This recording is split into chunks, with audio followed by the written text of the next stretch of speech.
Ben, by the way, is the most fantastic singer you have ever heard. And he coaches vocals too, so you can ask him to sing for you. What was the show you were on? America's Got Talent. America's Got Talent, yeah. When I say he's the most fantastic singer, you gotta hear him. You'll have to look him up. Well, my name is Ben Waits, and I'm a professional singer and speaker. I was born with arthrogryposis multiplex congenita, which is just really long word. It just means fixed joints. So all my joints are locked into place. I'm not paralyzed or anything, so if you kick me, I'll kick you back. I grew up primarily with my grandparents. They raised me and took care of me, and my grandfather was a singer, which is kind of where that came in. And after I had this radical salvation experience with Jesus, and my grandfather was a gospel singer, and I just felt the pull into that legacy, and so that's how I got into music. But growing up, I remember going to the malls and different places, and there would be other people in wheelchairs with service dogs, and I thought that was just the coolest, greatest thing, and I wanted one so bad. But I grew up in the state of Louisiana, and there were a lot of struggles there, kind of getting different medical assistance for me as a disabled person, and a service dog was one of those struggles. It would typically be on a wait list that was extremely long, and if I didn't fall off the list, I just kind of fell through the cracks and all of that things. But coming to Tennessee has been just a really different experience across the board for me, even with this wheelchair and all the accommodations that have been granted to me has been very, very life-changing thing. And for Ellie, we got her, her name is Ellie, or Eleanor as her name, we call her Ellie. And we got her a year ago at 16 weeks. And she is a Goldador, so she's half Golden Retriever, half Labrador Retriever.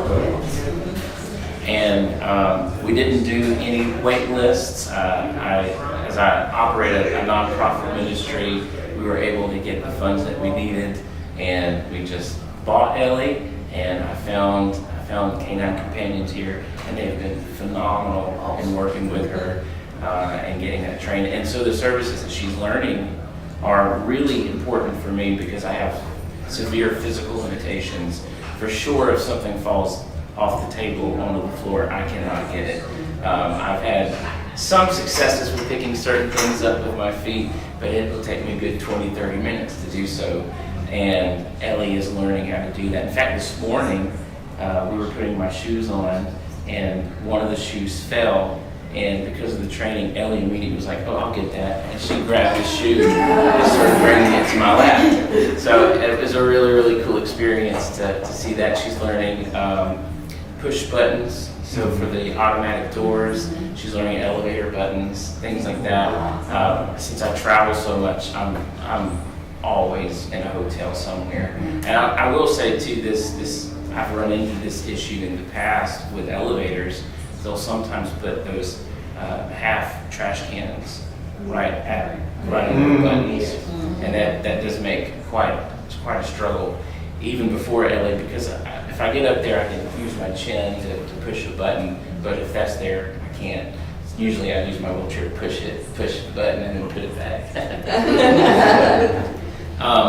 But having the ability to have a companion like this, and it really is a companion because so much of it goes way beyond just the physical things of what she's providing for me. She's becoming I don't even want to say a friend because it's deeper than that. It's a bond. It's a connection that's developing between she and I. She loves hugs, and so one of her things is to come up here on my lap and put her chin over on my chest, over my shoulder, and that's quite a comforting experience, especially if you've had a bad day. It's a very, very comforting thing. And so having Ellie and the training that she's going through to help me with those things I cannot do,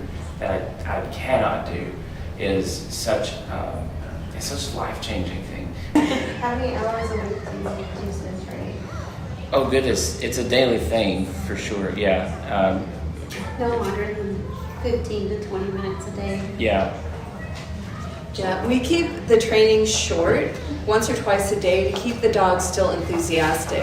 If you overdo it, then they get bored and they stop being willing to do it. So you have to keep it really upbeat and really happy for them. And so it's more of an incremental training, and it takes a long time for it to become just second nature for them to do something. When you're working on the training with you and the dog, do you have to come here to do the training, or because it's a 2-year process, right? So I just trying to understand if it's like, is it done like, I don't know, over teams, or is it like hands-on here, or and how many times a day? And it's 15 minutes a day? So what we do is we bring the dog in what we call levels, and there's anywhere from 3 to 5 levels for a service dog. So when a dog's doing more difficult tasks like Ben is going to require, it could be easily 5 levels. When it's a service dog for a PTSD for a veteran, it could be 3 levels. If it's mobility for somebody with a walking harness, it could be 4 levels. Every level, the dog stays with us for 3 weeks, and our staff does the foundational part of that training with the dog. And the owner could be gone on a vacation if they wanted to be. Their part starts when they pick up. They get an orientation, demonstration, and lesson. They go home and practice for 2 weeks. Then in level 1, we go to their home and give them home lesson because we're dealing with all the home issues. They practice that for 2 weeks, and then they come back to us once a month for 3 months.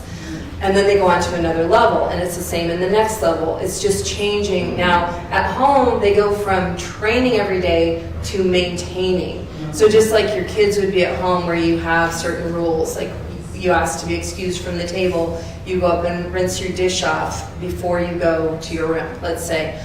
Well, just like that, you have to maintain it with the dog. They've got rules like stopping at doors and waiting until they're told it's okay before they come in or go out. So of course you're going to praise them as they do right, you're going to correct them as they do wrong.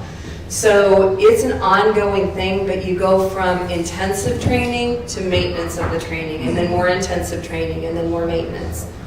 And each level builds on the one before it.